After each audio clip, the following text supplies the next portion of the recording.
Okay students, now today we are going to start with the next topic, that is human respiratory system.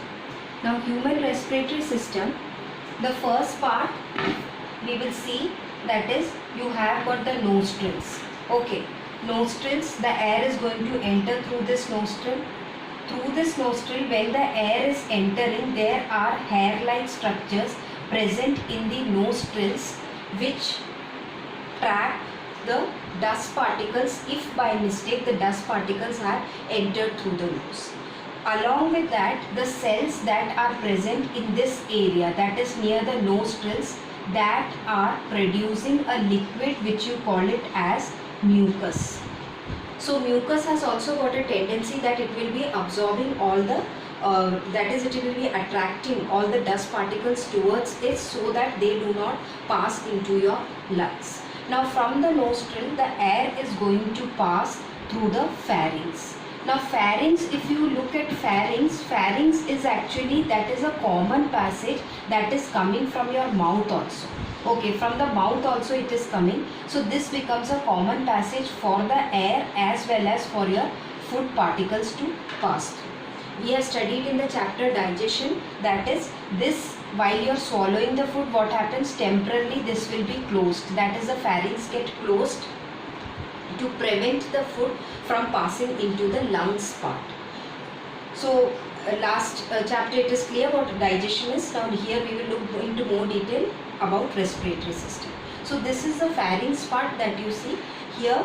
This pharynx is extended and then you get the part that you call it as trachea. So trachea is also called as the windpipe because the air that is passing through the nose is going to enter into the trachea. Windpipe is very clearly like trachea, you can see that it is very clearly visible whenever you observe the structure of the diagram of respiratory system.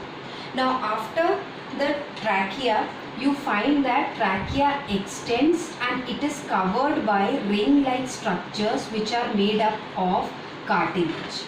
These ring-like structures provide a protection. Protection means that they are helping the trachea. Trachea is otherwise a muscle. The muscle will collapse, okay, standing for a long time. But when you are, these type of rings of cartilage, that is bony like structures are present, that will help the trachea to stand erect so that it should not close. If it gets closed, naturally the death of the person will take place because the air is not going to enter inside the lungs. This trachea then gets divided into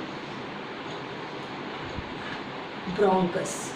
Okay, you can call it as singular, you call it as bronchus, otherwise you call it as bronchi. Now these are the two parts that will pass into the two lungs.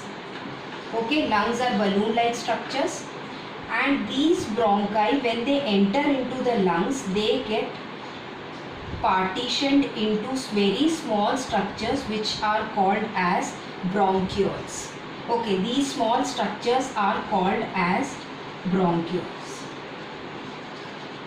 Now at the end of the bronchioles, you have got certain balloon-like structures. These balloon-like structures are called as alveoli. Balloon-like structures are called as alveoli. Now let us understand what happens in respiration. This is the structure of the respiratory system. When the air is passing through the nose, the mucus cells are present here that will be taking away all the dust particles along with it. It will not allow the dust particles to pass along with the air. Fresh air will be passing through this area. Trachea also has certain amount of mucus present inside it, so that by mistake if any dust particle has entered, it will be stopped here itself. Then this entire thing, that is the air, will be flowing in through the bronchi to the bronchioles and finally it will reach into this entire area. The balloon-like structures like alveoli are present. So ultimately the air is going into the alveoli. Alveoli are certain balloon-like structures which are surrounded by blood capillaries. These blood capillaries, what do? The air that is entering inside this, that is rich in oxygen. So what is going to happen is that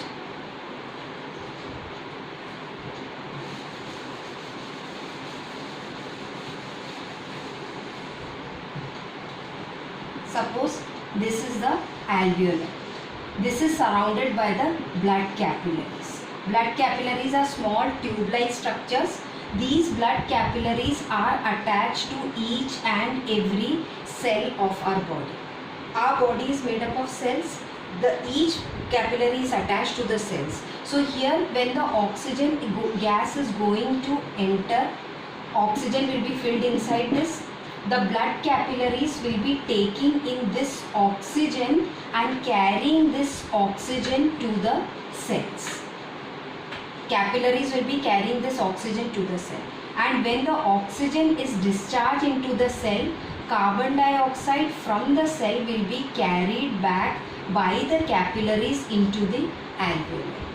And then the alveoli, whenever the lungs are going to contract, that is together the alveoli, everything is going to contract, it will be giving out carbon dioxide gas. I think the mechanism of respiration is clear to you. Let us look it in more detail. That is a clear picture of respiratory system. I'll show you. Now, in this diagram, children, you can see the nasal cavity through where the air enters. The filtration of the air is very necessary before it enters into the lungs. That is why it is always advised that you should breathe through your nose, not your mouth, because through the mouth directly the impure air is going to enter into your lungs. So here the air will be entering. First it will reach the pharynx part, then it is going to reach the larynx. Larynx is actually a common junction here. You can see that in case of males, Adam apples is clear. You can see a bone that is protruding out from the neck region. That is actually larynx. And you also call it as Adam apples in layman language. Layman means common language, you call it as Adam's apple.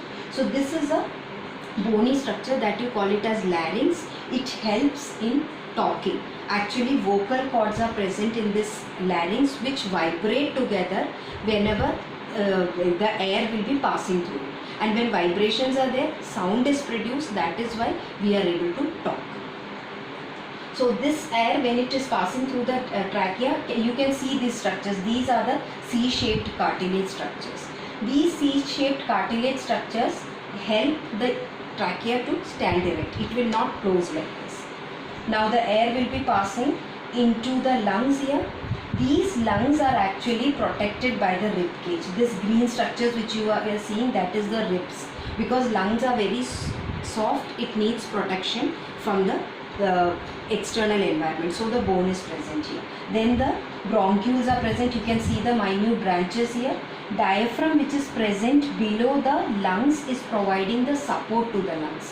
Whenever you breathe in the air, it will become large in size like a balloon. And when you are exhaling out, it will contract. So whenever it becomes large in size, diaphragm is helping it to support the lungs so that the lungs do not go down because of the increase in size.